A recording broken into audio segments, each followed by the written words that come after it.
Bonjour à tous, donc aujourd'hui je vais vous présenter un nouveau produit qui se nomme Gymerize. Donc Gymerize est un outil faisant partie de la gamme des produits qu'on appelle des AGL, des ateliers de génie logiciel, c'est-à-dire des outils qui permettent la conception et la mise au point d'un MCD, modèle conceptuel des données, et puis d'autre part qui vont aider au développement de la future base de données. Donc je vais lancer Gymerize. Donc voici l'interface de Gymerize. Donc pour créer un nouveau projet, il suffit de cliquer sur New ou d'aller dans le fichier nouveau. Voilà. Donc il vous ouvre une boîte, une fenêtre qui nous permettra de dessiner notre futur MCD.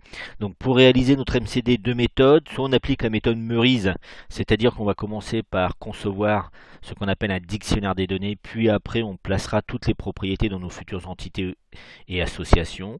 Soit on dessine directement nos entités, donc en utilisant les différents icônes, ou alors en passant par le menu, voilà, nouvelle entité, nouvelle relation, nouveau lien, le menu aussi Meurice. Donc première méthode, on dessine, on complète un dictionnaire des données.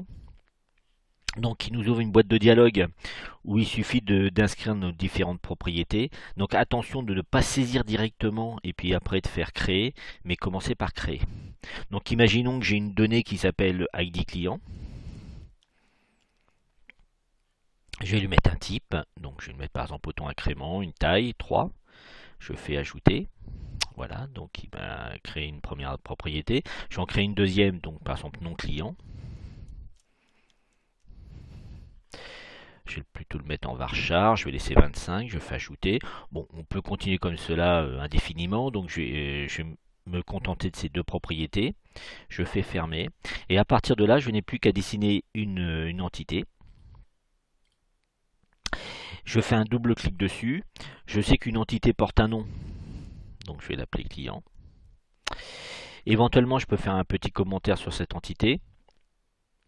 Pensez toujours que le travail que vous réalisez dans une entreprise ne vous appartient pas, mais appartient à l'entreprise. Donc, à tout moment, vos travaux peuvent être utilisés par d'autres personnes. Donc, généralement, il convient de toujours mettre un petit commentaire. Alors ici, évidemment, euh, le commentaire va de soi. Information concernant les clients de la société. Allez, je vais créer une société, Tartuffe. Donc, comme j'ai créé un dictionnaire des données auparavant, il suffit que je parte, j'aille chercher les différentes propriétés. Donc, par exemple, ici, ID client. Alors, par contre, ici, on voit qu'on a d'autres possibilités, notamment, je sais que l'ID client sera mon futur identifiant de mon entité client. Donc, je vais la déclarer, voilà, et je sais qu'un identifiant ne peut pas être nul. Donc, je pense bien à décocher la case nulle. Une fois que c'est fait, je fais créer. Je vais chercher ma deuxième propriété, donc client. Varchar, par contre ici, je peux le mettre nul. Donc une fois que j'ai fini, je fais OK et mon entité est créée. D'accord. Donc je peux créer, alors autre façon de créer une entité avec ses propriétés.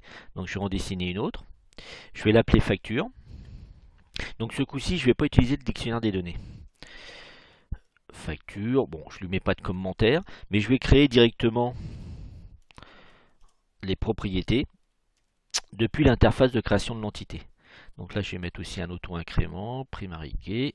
Voilà, je vais très vite. Et ici, je mets date facture. Un champ de type date. Alors, vous voyez, hein, je n'ai pas détaillé, mais il y a énormément de types. Hein. Date, tac, et je fais créer. Une fois que c'est fini, voilà, ma deuxième entité était faite. Maintenant, je vais créer mon association. Mes cardinalités. Donc là, il suffit de cliquer à l'intérieur d'une entité. Alors, attendez, je l'ai raté. Voilà. Je clique à l'intérieur. Oh, voilà.